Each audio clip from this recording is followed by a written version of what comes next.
Supreme court bar association নির্বাচন সবসময় নির্দলীয় হয়। আওয়ামী লীগ সমর্থন করলেই তাকে ফ্যাসিস্ট বলা হচ্ছে। আমার প্রার্থিতা হারাম, আমার ভোটটা হালাল। সুপ্রিম কোর্ট বার অ্যাসোসিয়েশনে আগামী 13 এবং 14 তারিখে একটি নির্বাচন অনুষ্ঠিত হওয়ার কথা। এই নির্বাচনে বহু প্রার্থী অংশগ্রহণ করেছে, তার মধ্যে 40 জন প্রার্থীর নাকি তারা বাদ দিয়েছে।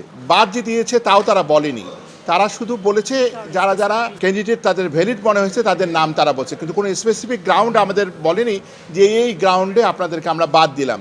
যদিও তারা পরবর্তীতে কিছু প্রেস কনফারেন্স করেছে যে সুপ্রিম কোর্ট বার অ্যাসোসিয়েশন নির্বাচন সবসময় নির্দলীয় হয় এবং এটা আমাদের গঠনতন্ত্রেও বলে দলীয় নির্বাচন হয় না। এখানে কোনো মার্কা থাকে না, এখানে মার্কাটা হচ্ছে আমাদের প্রতিটা প্রার্থীর ছবি, অর্থাৎ যে ছবি নিয়ে যে প্রার্থী দাঁড়িয়েছে তাকে দেখে মানুষ ভোট দিবে।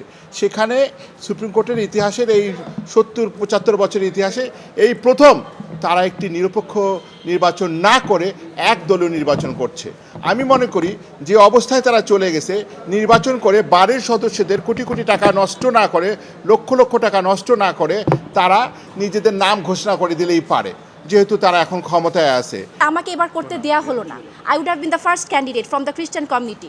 যখন আমাকে এটা দেয়া হলো না, তখন কি আমরা আসলেই বলতে পারি যে আমাদের দেশ একটা অসাম্প্রদায়িক দেশ, যেখানে আমরা লয়াররা আমাদের নিজেদের উপর জাস্টিস প্রোভাইড করতে পারছি না? সেখানে কি আমরা বলতে পারি যে আমরা সোসাইটিকে একটা সুপ্রিম কোর্ট, এটা highest court of the country, সেখানে কি আমরা বলতে পারি যে এখানে আমরা অন্যদেরকে, আমরা সোসাইটি অ্যাট লার্জকে আমরা জাস্টিস প্রোভাইড করতে পারবো? যারা বিগত সরকারের আমলে পোস্ট পদবি নাই বা যাদের পোস্ট পদবি না থাকার কারণে শুধু তারা নির্বাচন করতে পারবে, তাদের কোনো অসুবিধা নেই। কিন্তু এখন হলো এখানে যে জিনিসটা দেখা হচ্ছে যে আওয়ামী লীগ সমর্থন করলেই তাকে ফ্যাসিস্ট বলা হচ্ছে, তাকে যা খুশি তাই বলা হচ্ছে বলে একটা তকমা দিয়ে এখান থেকে বিদায় করা হচ্ছে। আমরা এর বিচার চাই, এটা আমরা মানব না, এটা আমরা মানতে পারি না। উইথাউট রিজনিং আপনারা জানেন যে নমিনেশন পত্রগুলো বাতিল করে দিল এবং আমাদের এই নির্বাচনে অংশগ্রহণ করতে দিল না।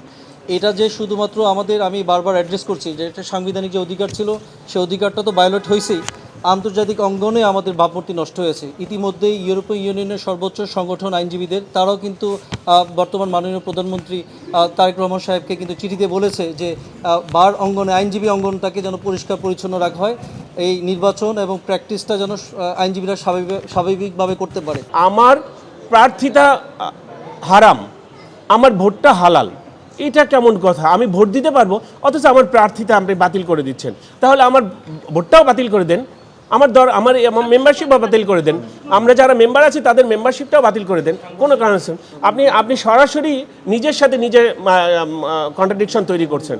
আমার ভোটটা প্রার্থিতা বাতিল করে দিলেন, আমার ভোটটা হালাল করে দিলেন।